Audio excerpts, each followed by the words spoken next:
Hello, people from Sac Inicial RD. This is Gabriel Santiago, and we're gonna talk about all the national teams that are gonna be taking part of this third round of World Cup qualifiers, heading on to the 2026 World Cup in Canada, the U.S., and Mexico. And it all starts tonight with some really good matches, and also other groups, especially one with a lot of Caribbean sites. And today we're gonna be talking about one of them, which is the case of Curacao, which is has had a really fast growth in the football region in the past decade. And of course, I'm not alone for this one. I have from Williamstad, Carl Reiter. How are you, Carl? Hi, Gabriel. Everything all right? We're waiting for the a big day tomorrow. Tomorrow we're gonna start our final round of qualification for the World Cup. We're excited. We want to reach the World Cup for the first time. Yeah, that's the big dream. And of course, what are the expectations over there in Curacao regarding this last round of qualifying, and especially the group that you've been drawn into, along with Jamaica, Trinidad and Tobago, and underdogs Bermuda? We here on the island, big expectations. We have about two big watch parties for the game tomorrow against Trinidad and Tobago. Tuesday we're gonna have the first game here at home against Bermuda. It's almost sold out.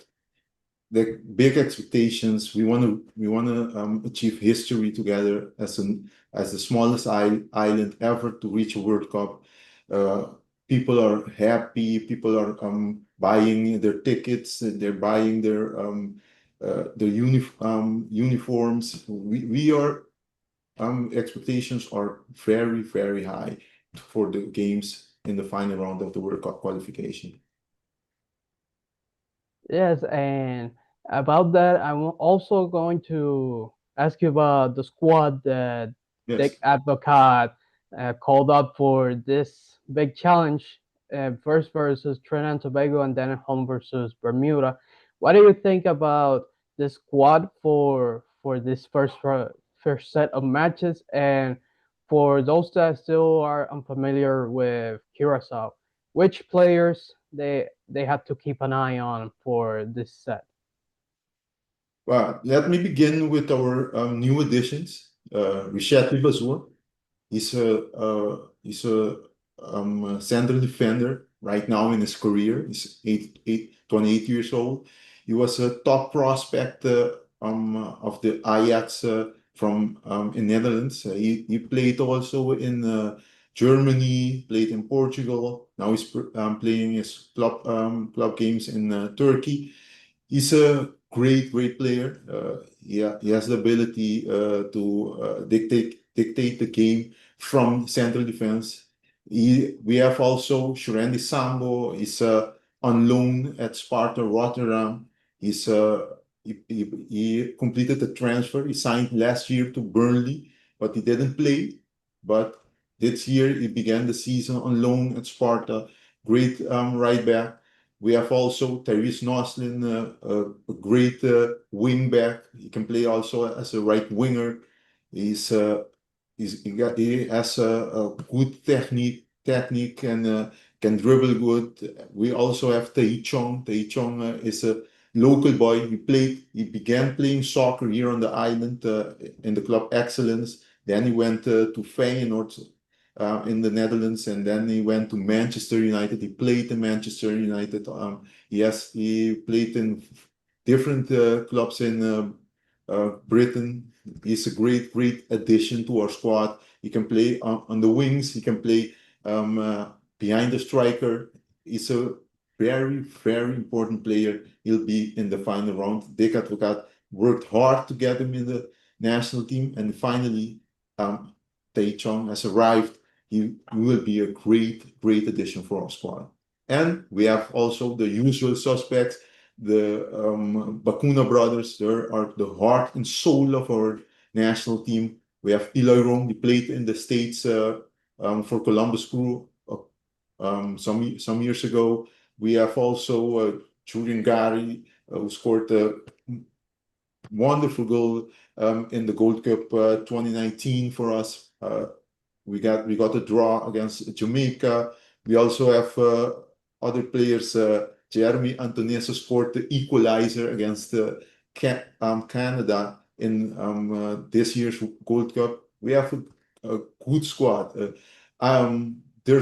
There could have been more additions, but we have the players to get the job done right now.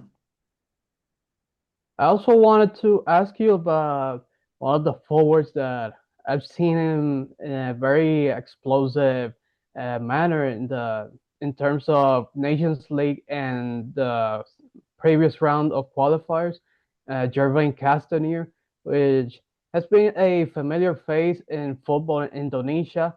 First with Yes, Persib Bandung that he was crowned champion with that club, and now he switched to Percy Solo, staying in the exactly. same scenario, in the same environment there in Indonesia. What are your thoughts about Castanier? Castaner helped us a lot in the early rounds of qualification. He's the top scorer in the World Cup qualification. Uh, he's a serviceable striker. He's He's a attacker, wing player, but in our national team, he plays as a central striker. Advocat likes his work ethic. He fights a lot. He works hard on the pitch. But we have also Jurgen Locadia. Jurgen Locadia, if you can remember, he scored a wonderful goal against Canada.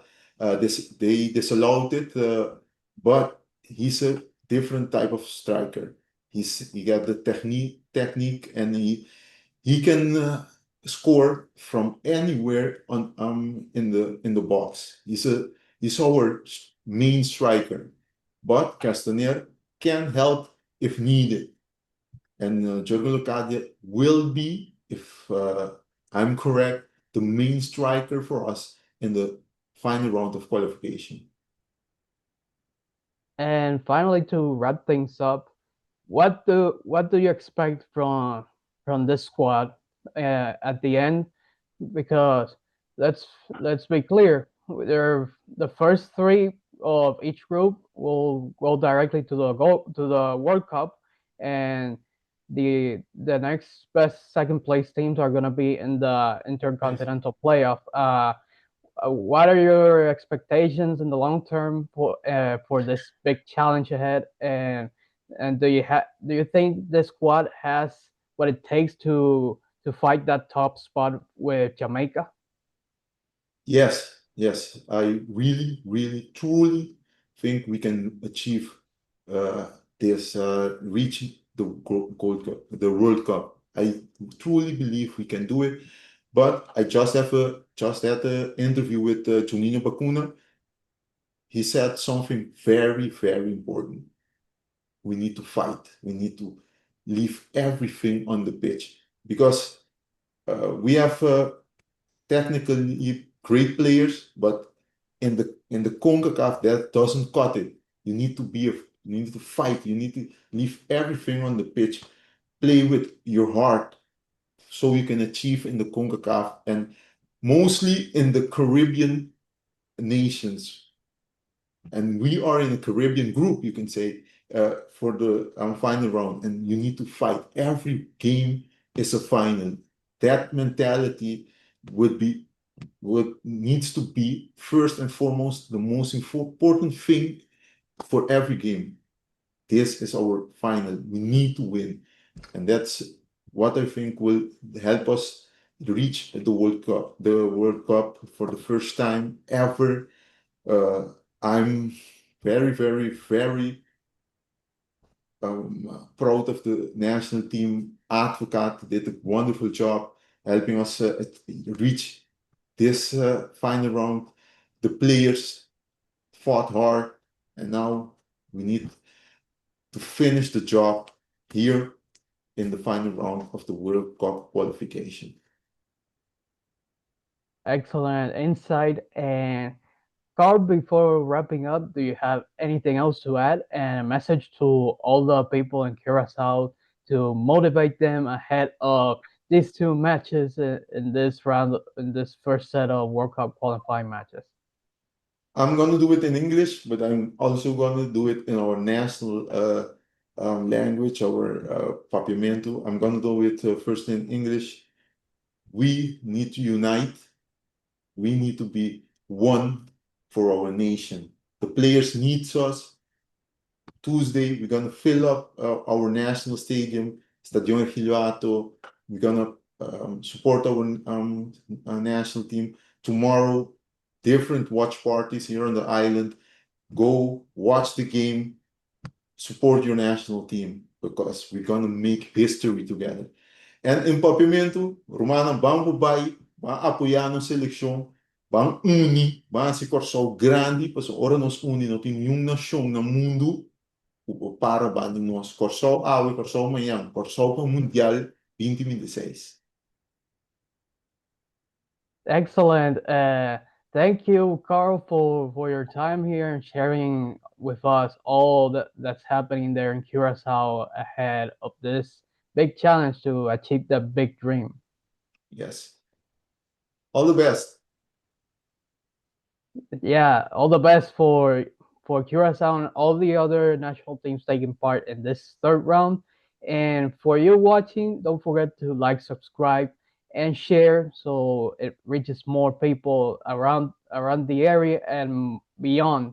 And remember, this is Sacrificial donde todo comienza. Signing up from the Dominican Republic. Thanks to Cal Reiter from Curacao for being with us. And I hope you enjoyed this little conversation about the Curacao Yes, I national. enjoyed it. I just had the interview.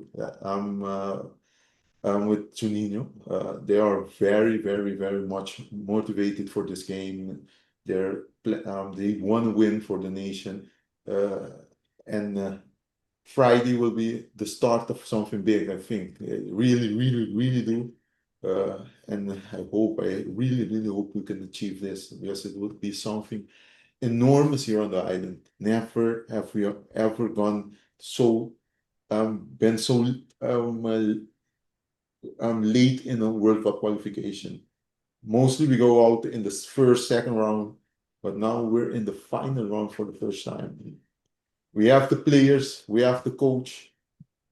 We need to do this. This is our first and maybe only chance to reach the World Cup as a nation.